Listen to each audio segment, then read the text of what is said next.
Martine et Patrick sont en vacances, les vénards, mais ils t'ont laissé de quoi t'occuper. Quand on était tout petit, on appelait ça des devoirs de vacances, tu adorais ça. Cet été, on fait des fautes mais on se soigne, rediffuse des comprimés que t'aurais pas bien compris, pour réviser avachi sur tes serviettes pchit citron, pour que ça rentre. Allez, bonnes vacances à toi aussi, rentrée des classes dans quelques semaines. Comprimé numéro 79, maximum, maximal, minimum, minimal, comme il faut, tu utiliseras. En ce premier lundi non férié depuis des mois, un comprimé très court pour ne pas en rajouter, sur le bon usage des mots maximum et maximal, ainsi que ses petits amis minimum et minimal, optimum et optimal.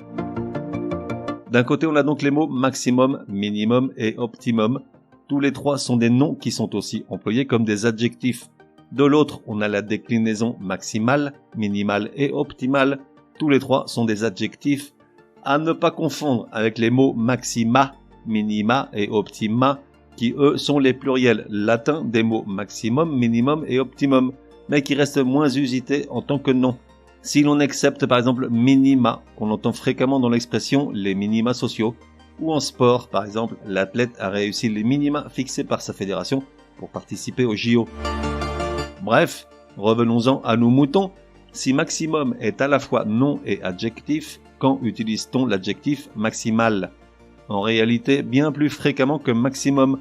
Son usage est en effet recommandé, tandis que maximum s'utilise essentiellement comme nom, et donc maximal comme adjectif. Cela, tu l'as compris, vaut également pour minimum et minimal, optimum et optimal.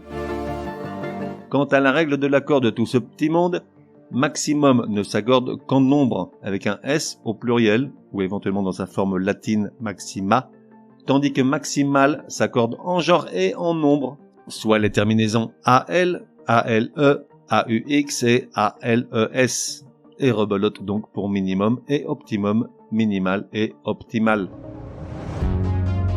Résumé du comprimé numéro 79.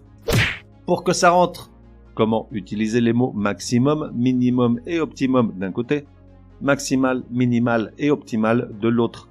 C'est très simple, on utilise les trois premiers surtout en tant que nom et les trois derniers en tant qu'adjectif. Exemple, Martine trouve que Patrick fait un minimum d'efforts et craint que leur couple ne soit voué à la peine maximale. Pour le pluriel, maximum, minimum et optimum ne s'accordent qu'en nombre, soit dans sa forme courante avec un S, soit dans sa forme latine maxima, minima et optima, tandis que maximal, minimal et optimal s'accordent en genre et en nombre, pouvant terminer par AL, ALE, ALES ou AUX. On fait des fautes, mais on soigne, te donne rendez-vous demain pour un nouveau comprimé, au moins aussi énervant que celui-ci. Prends bien note, s'il y a une règle de français qui t'énerve grave, soumets-la à Martine et Patrick, ils seront ravis, aussi crétins soient-ils, de la décortiquer lors d'un prochain comprimé. Pour cela, une seule adresse, contact@uncompriméparjour.com. Enfin, n'oublie pas de laisser un chouette commentaire et tout un tas d'étoiles sur ta plateforme de podcast préférée, ça serait drôlement chouki.